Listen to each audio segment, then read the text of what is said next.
우리는 살다 보면 누구나 실패를 경험합니다.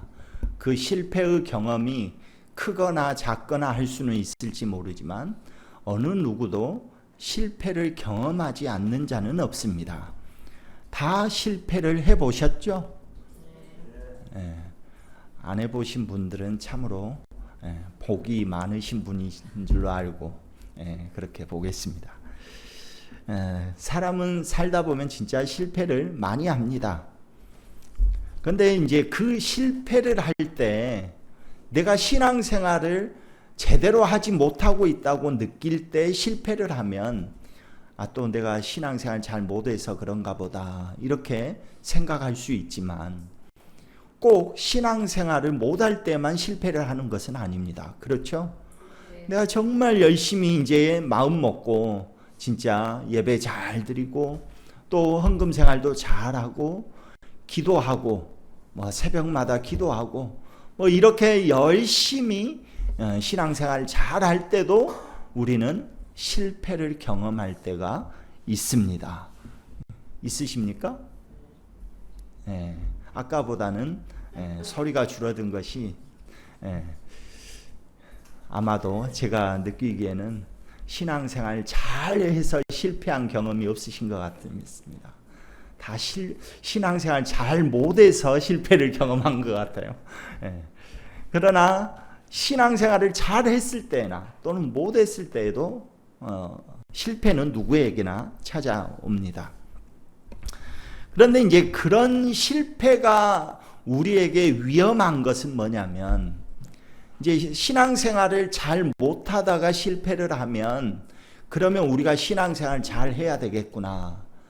내가 더 하나님을 붙잡아야 되겠구나 하면서 더 좋은 방향으로 나아갈 수 있지만 신앙생활을 정말 잘했는데 잘하고 있는데 갑자기 어려움을 당했을 때 그때 그 실패가 위험한 것은 뭐냐면 자꾸 우리를 과거로 돌아가게 하기 때문입니다. 과거로. 신앙생활 해도 똑같구만. 신앙생활 안 하고 내 마음대로 편하게 그냥 살아야지. 이렇게 생각하고 옛날로 돌아가려고 하기 때문에 위험하다는 것이죠. 근데 이제 오늘 본문 말씀은 제자들이 부활을 경험했잖아요. 이제 예수님의 그 부활을 경험했습니다. 여러분은 직접 눈으로 보지 않아서 또 저도 마찬가지고 보지 않아서 그렇게 실감나지 않을 수 있지만 이 제자들은 직접 눈으로 봤잖아요. 죽는 모습도 직접 눈으로 봤고 다시 살아나셔서 자기들을 만나 주신 것도 봤습니다. 그러죠? 그러니까 얼마나 실감 나겠습니까?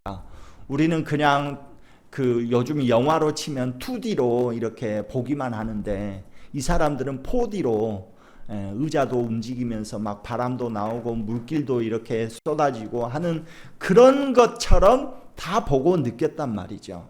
그러니까 부활을 굉장히 생생하게 목격했습니다.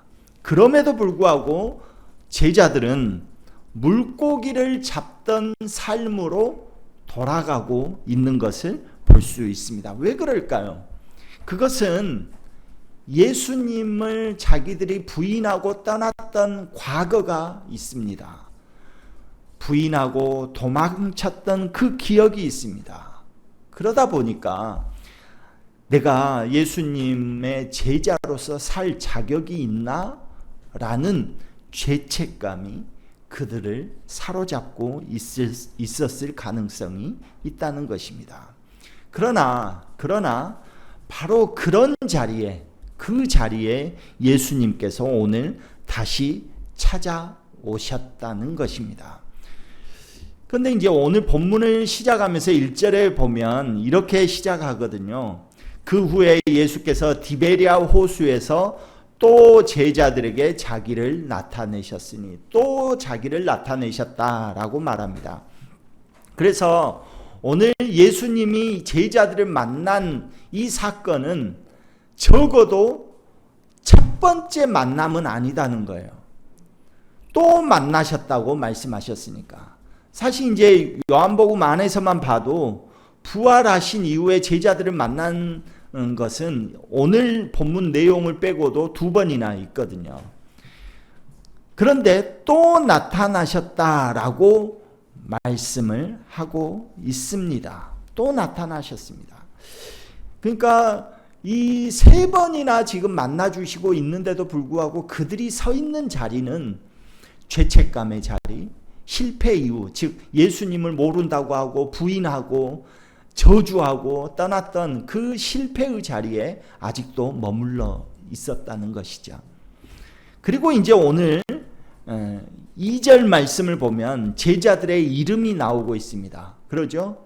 제자들의 이름이 나옵니다. 이름을 한번 살펴보겠습니다. 시몬 베드로, 도마, 나다나엘, 세베대의 아들들, 그리고 이름 없는 2 제자, 이렇게 나오고 있습니다. 그들은 예수님을 따르던 사람들, 진짜 제자들이었습니다. 그런데 지금 그들이 서 있는 자리, 예루살렘에서 예수님께서 십자가에 죽으시고 부활하셨던 그 예루살렘의 자리가 아니라 지금 어디에 있냐면 디베리아 호숫가, 즉 갈릴리 지역으로 다시 돌아온 겁니다. 예루살렘에 거하지 않고 갈릴리 지역으로 돌아왔습니다. 그래서 그들의 자리는 다시 사명을 받은 사명자라기보다는 실패자들처럼 그 자리에 지금 있다라고 말할 수 있습니다. 베드로는 3번이나 주님을 모른다고 했죠. 도마는 손에 내가 못자국을 만져봐야 부활을 믿겠다고 했던 사람입니다. 또 다른 제자들도 뿔뿔이 흩어졌습니다. 그래서 그들이 있는 자리는, 그 자리는 성공의 자리가 아니라 실패의 자리처럼 보여진다는 것입니다. 그러나 놀랍게도 예수님께서는 그 실패의 자리에 망연자실해서 앉아있는 그 사람들에게 찾아오신 것입니다. 오늘 본문 2절에서 예수님의 제자들의 이름이 나오고 있는데 원래 예수님의 제자들은 몇 명입니까? 12명입니다. 제자들의 수는 12명인데 그런데 오늘 본문에서는 몇 명만 나오고 있습니까? 어떻게 7명인지 아셨습니까? 훌륭하십니다. 네. 네. 네. 그러면 6명인데? 다시 한번 해보십시오. 베드로, 디두모, 도마요? 아닌데? 그런데 세베대의 아들들이라고 했잖아요. 세베대의 아들 둘이 제자가 들어가 있죠. 세베대의 아들. 누굽니까? 세베대의 아들 야자로 시작합니다.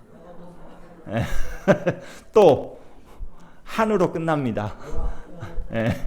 세베대의 아들들이라고 했으니까 세베대의 아들 야고보와 요한을 이야기하는 것이겠죠. 그러니까 보면 7명만 나와 있습니다. 원래 12명인데 7명만 나와 있습니다. 이 지금 저자가 의도적으로 7명만 기록하고 있다고 저는 보고 있습니다. 의도적으로 7명을 기록한 것입니다. 왜냐하면 성경에서 7이라는 숫자는 굉장히 다른 의미로 다가옵니다. 뭡니까? 행운의 숫자 이런 거 아닙니다. 완전수입니다. 그러니까 성경에서는 7이라는 숫자를 완전하다, 완벽하다 이런 의미로서 7이라는 숫자를 가져갑니다. 그러니까 지금 그 디베리아 호숫가에 모여있는 7명의 제자들은 완벽하다, 완전하다라는 의미를 갖고 있어요. 그런데 제가 앞에서 말했지만 이 사람들은 디베리아 호숫가예요. 실패의 자리에 있는 거예요. 옛날 과거로 돌아간 거거든요. 과거로 돌아가 있는 그 사람들에게 완벽하다, 완전수 7을 이야기하고 있는 거죠. 우리가 그 요한계시록에 보면 주님의 사자가 교회를 방문합니다. 주의 사자가 몇 개 교회를 방문합니까? 7교회. 일곱 교회가 나옵니다. 여러분 그 성지순례 다녀오셨습니까? 안 가셨습니까? 저도 안 갔습니다. 괜찮습니다. 성지순례를 터키로 가게 되면 꼭 방문하는 곳이 뭡니까? 방문하는, 이제까지 교회 이야기해놓고 또 이스탄불 이야기하면 되겠습니까?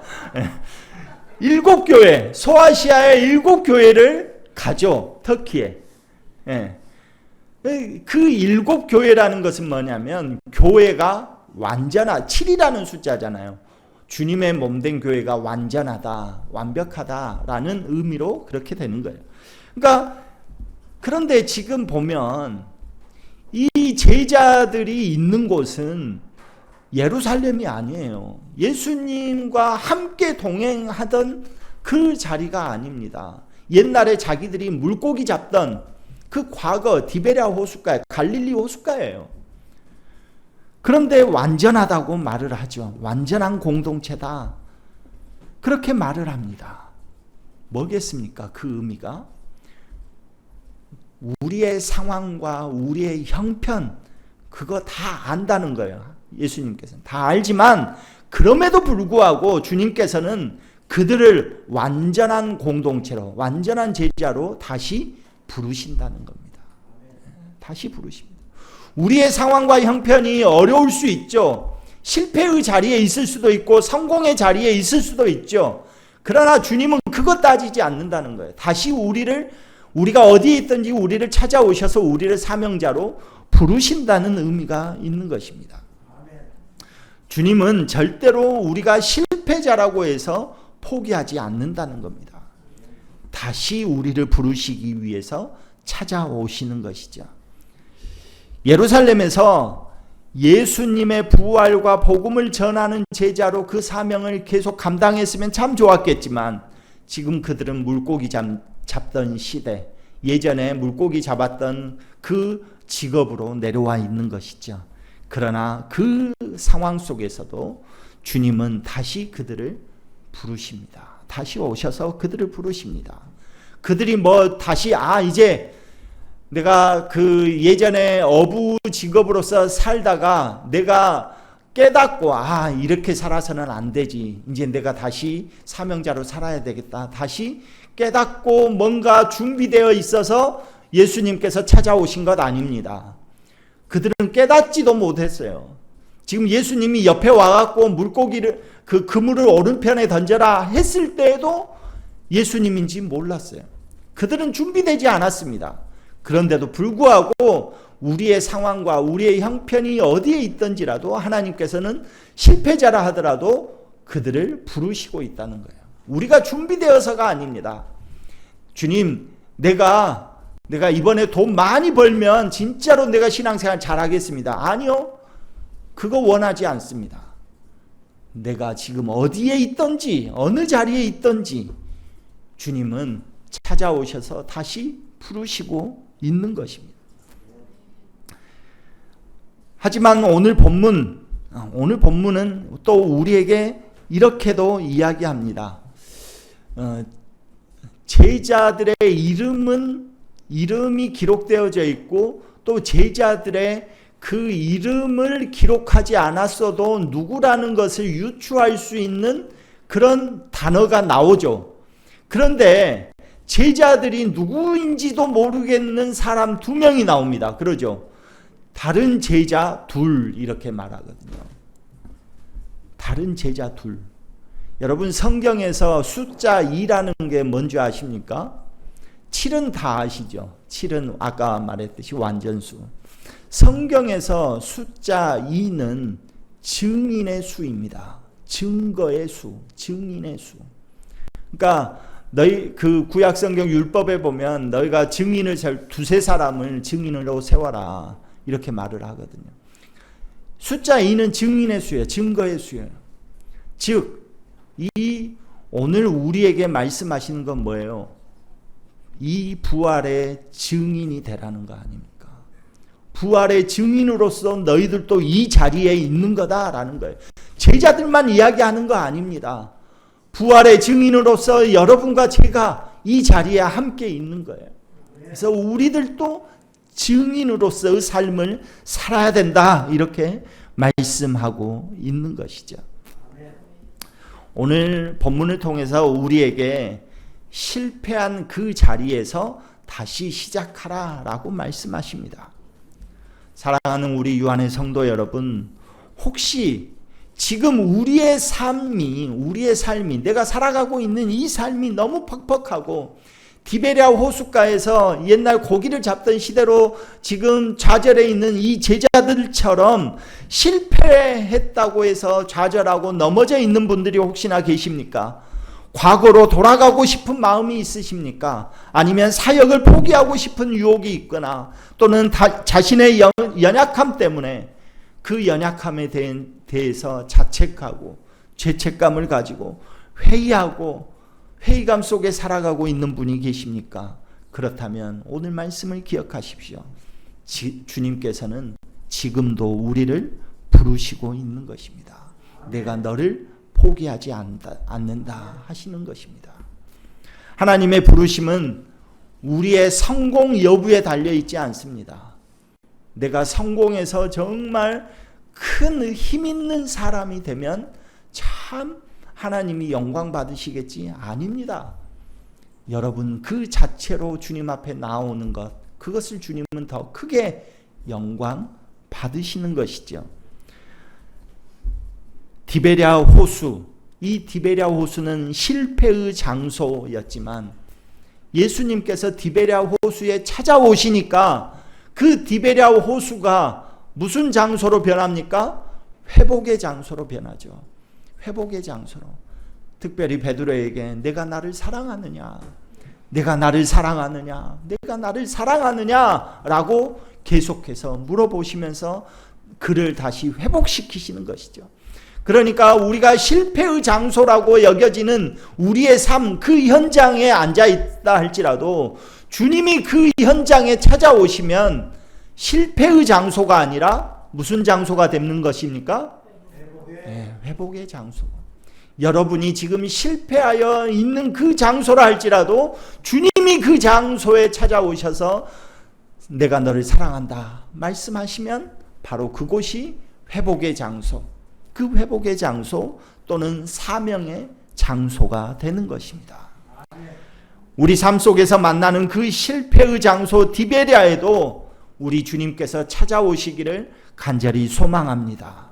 그러므로 우리는 다시 일어서야 합니다. 실패 이후에도 우리를 향한 그 하나님의 부르심은 계속되고 있기 때문입니다. 간절히 바라기는 항상 우리 곁에 계셔서 우리를 부르시고 계시는 그 주님을 온전히 의지하고 다시 일어서는 그런 저와 여러분 되기를 간절히 소망합니다.